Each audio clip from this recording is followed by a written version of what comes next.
Imaynaya kashankichik yachakujuna. ¿Cómo están, queridos estudiantes? Aprendamos más vocabulario. Kaikutepeka imataj Castilla simipi waikuy imataj waikuj. ¿Qué es la palabra waikuy y qué es la palabra waikuj? ¿Será lo mismo? Descubrámoslo.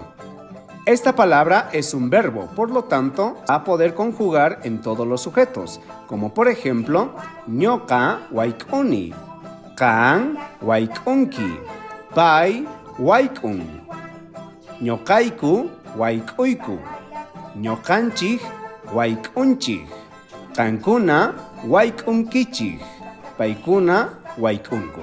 De esta manera es la conjugación en tiempo presente. Vayamos por un ejemplo.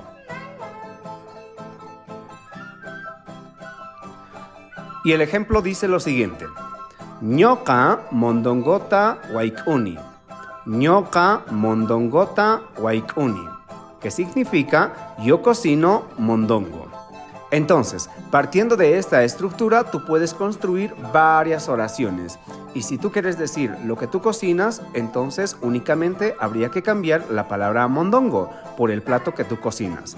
Por ejemplo, tú puedes decir ñoka pique machota waikuni, ñoka saiseta waikuni, etc. Vamos con la siguiente palabra, que es waikuj. Waikuj es cocinero.